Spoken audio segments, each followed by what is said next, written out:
के नौकर का मिला कैश लुक, घर में मिला नोटों का पहाड़, सबूतों का अंबार।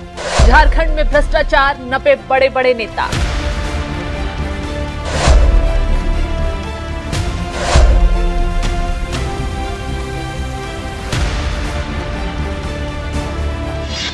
नमस्कार, आप देख रहे हैं एनएमएस न्यूज में आपके साथ शबनम। लोकसभा चुनाव के बीच ईडी की छापेमारी पर बड़ा खजाना हाथ लगा है। एक मामूली युवक के घर से नोटों का पहाड़ देख अधिकारी भी सन रह गए हैं। हैरानी की बात तो ये है कि ये करोड़ों अरबों का खजाना मंत्री के पीएस के नौकर के घर से जब्त किया गया है। ये तस्वीरें देखिए, 500 के नोटों के बंडल घर में भरकर रखे गए हैं। कैसे ईडी अधिकारी नोटों के बंडलों तक पहुंची, तो चलिए विस्तार से बताते हैं।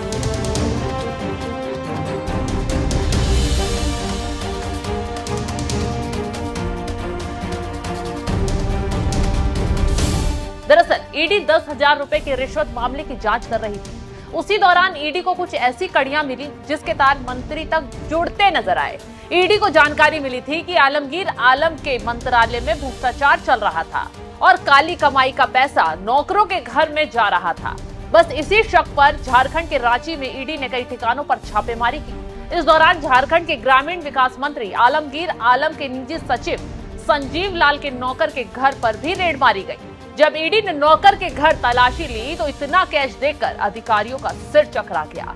नोटों के बंडल इतने सारे हैं कि ईडी अधिकारियों को गिनने के लिए मशीनें तक मंगवानी पड़ी। अभी तक 30 से ज्यादा करोड़ की रकम गिन ली गई है। आगे रेड में पैसों का आंकड़ा बढ़ने की उम्मीद जताई जा रही है। हालांकि ईडी ने नौकर से पूछताछ शुरू कर दी है, जिसमें जल्द ही बड़ा खुलासा भी हो सकता है। ईडी के अधिकारियों की ओर से जारी एक वीडियो में देखा जा सकता है कि घर में किस तरह से नोटों को रखा गया है। बैग, सूटकेस और पॉलिथीन में भरकर नोटों की गड्डियां छुपाई गई थी। दरअसल ईडी ने पीएमएलए के तहत करीब आधा दर्जन ठिकानों पर रेड डाली है। ईडी की यह कार्रवाई निलंबित चीफ इंजीनियर वीरेंद्र राम और उनके करीबियों के ठिकाने पर हुई है। ईडी ने कुछ योजनाओं के कार्यान्वयन में गड़बड़ी से जुड़े मनी लॉन्ड्रिंग मामले में वीरेंद्र राम को गिरफ्तार किया था। इससे पहले भी जांच एजेंसी ने तमाम परिसरों में छापेमारी कर 30 लाख कैश, करोड़ों के गहने और करोड़ की लग्जरी कारें घर जब्त किए थे। नौकर के घर से नोटों का पहाड़ जब्त होने से इस कार्रवाई ने देश भर में हड़कंप मचा दिया है। वहीं बीजेपी ने भी इस मुद्दे पर तंज कसा है। आरोप लगाया है कि झारखंड भ्रष्टाचार का गढ़ बन गया है। कांग्रेस के नेताओं की तिजोरी काले धन से भरी हुई है। देखिए, झारखंड सरकार की जो करप्शन की अनंत गाथा है वो खत्म होने का नाम ही नहीं लेती। अभी कुछ ही दिन पहले कांग्रेस के एक सांसद के घर और आवास से और उनके कार्यालय से 350 करोड़ कैश की बरामदगी हुई थी। जो खान सचिव है उनके यहाँ 20 करोड़ की बरामदगी हुई। मुख्यमंत्री के नजदीकी सहयोगी हैं पंकज मिश्रा, उनके घर भी 10 करोड़ से ज्यादा उनके एसोसिएट्स के यहाँ से बरामदगी हुई थी। और अब मंत्री आलमगीर आलम के निजी सचिव के घर से अभी तक मीडिया की रिपोर्ट के अनुसार 25 करोड़ से ज्यादा की रिकवरी हो गई और ये गिनती जारी है। ये सीधे तौर पर आलमगीर आलम से कनेक्शन जोड़ता मान करते हैं कि आलमगीर आलम को तुरंत हिरासत में लेना चाहिए, कड़ाई से पूछताछ होनी चाहिए और इस पैसे का कनेक्शन जोड़ना चाहिए ईडी को। दूसरी बात, चुनाव आयोग भी संज्ञान ले, क्योंकि चुनाव के समय 25 करोड़ से ज्यादा की रिकवरी कहीं ये दिखाती है कि कहीं ये काला धन चुनाव को प्रभावित करने के लिए तो नहीं था। तो पूरे मामले पे चुनाव आयोग को भी संज्ञान लेना चाहिए और कड़ी कार्रवाई करनी चाहिए। लेकिन एक बार फिर से दिखा दिया कांग्रेस का हाथ काले धन के साथ। बीजेपी सांसद दीपक प्रकाश ने भी काला धन बरामद होने पर इंडिया गठबंधन को घेरा है। आरोप लगाया है कि इंडिया गठबंधन की सदस्य कांग्रेस हो या झारखंड मुक्ति मोर्चा ने घोटाला कर झारखंड को लूट लिया है। झारखंड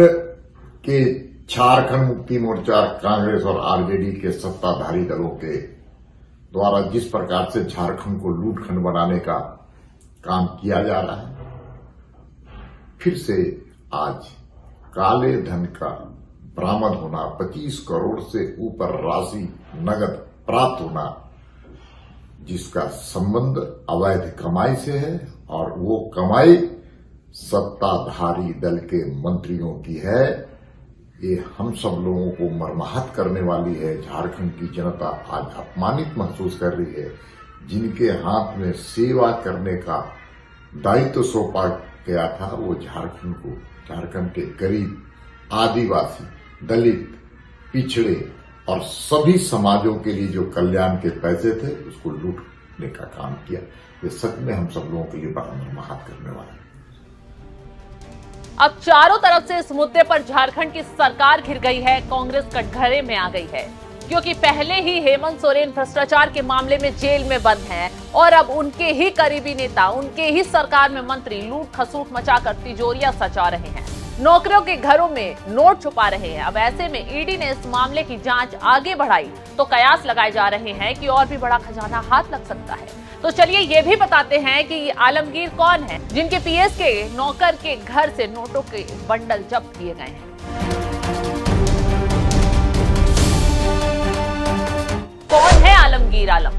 आलमगीर आलम पाकुड़ विधानसभा से कांग्रेस के 4 बार विधायक रहे हैं। अभी राज्य सरकार में संसदीय कार्य और ग्रामीण विकास मंत्री हैं। आलमगीर 20 अक्टूबर 2006 से 12 दिसंबर 2009 तक झारखंड विधानसभा अध्यक्ष भी रहे थे। आलमगीर ने सरपंच का चुनाव जीतकर राजनीति में प्रवेश किया। 2000 में पहली बार वो विधायक बने और तब से अब तक 4 बार विधायक बन चुके हैं। खैर, अब नौकर राज उगलेगा और अपने आका का नाम भी बताएगा कि किसने उसके ठिकानों पर पैसों के बंडल पहुंचाए। क्या इन पैसों का इस्तेमाल चुनाव में किया जाना था या फिर कहीं और जाने थे? इस कार्रवाई ने आलमगीर की धड़कनें बढ़ा दी हैं, क्योंकि जल्द ही ईडी शिकंजा कस सकती है।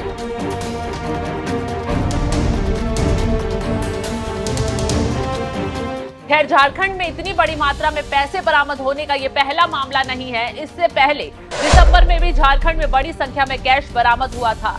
कांग्रेस के राज्यसभा सांसद धीरज साहू के ठिकानों से 350 करोड़ कैश जब्त किया गया था। आयकर विभाग की कार्रवाई में धीरज साहू के घर से कैश जब्त हुआ था।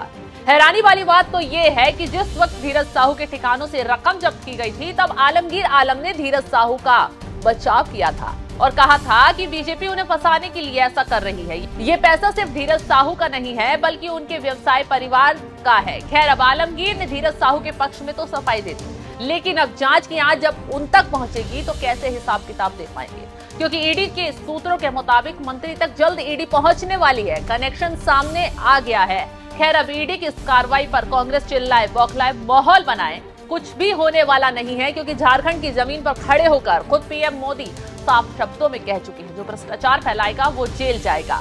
तो चलिए जाते जाते पीएम मोदी का बयान भी सुनवाते हैं। अगर हमारे पास 100 रुपया, 200 रुपया, 1000 रुपया हो तो हम ऐसे बांध करके रखते हैं, इतना संभाल करके रखते हैं कि भाई जरूरत पड़ेगी तो काम आएगा।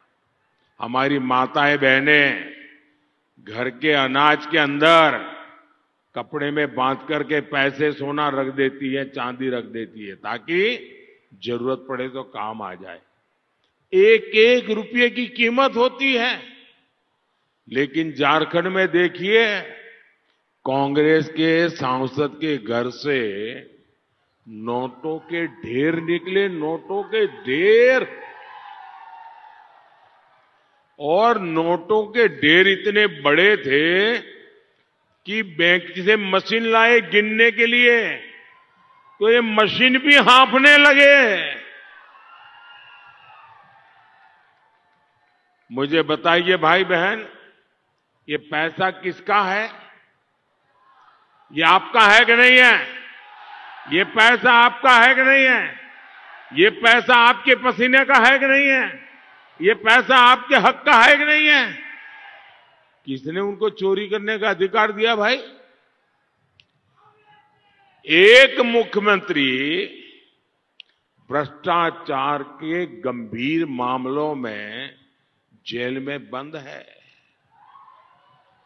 अब आप मुझे बताइए, कोई आपके घर में चोरी कर जाए तो आप उसको सजा चाहेंगे कि नहीं चाहेंगे? अगर आपके घर में चोर घुस जाए और आपका कुछ लेकर के चला जाए तो आप उसको पकड़ना चाहते कि नहीं चाहते हैं? आप चाहते कि नहीं चाहते उसको सजा मिले? चाहते कि नहीं चाहते? अगर आपके घर में कोई चोरी कर जाए, उसको जेल भेजना चाहते हैं, तो ये झारखंड भी तो आपका घर ही है ना। ये झारखंड आप ही का है ना। उसमें कोई चोरी कर जाए तो वो जेल जाना चाहिए कि नहीं जाना चाहिए? सजा होनी चाहिए कि नहीं होनी चाहिए? साथियों, जिसने झारखंड को लूटा जिसने झारखंड को लूटा उस पर कानून के तहत कार्रवाई हो रही है और अदालत इस काम पर थप्पे पे थप्पा मार करके अदालत डंके की चोट पर कह रहा है हां चोरी की है। भाइयों बहनों, मोदी का एक ही संकल्प है, भ्रष्टाचार हटाओ।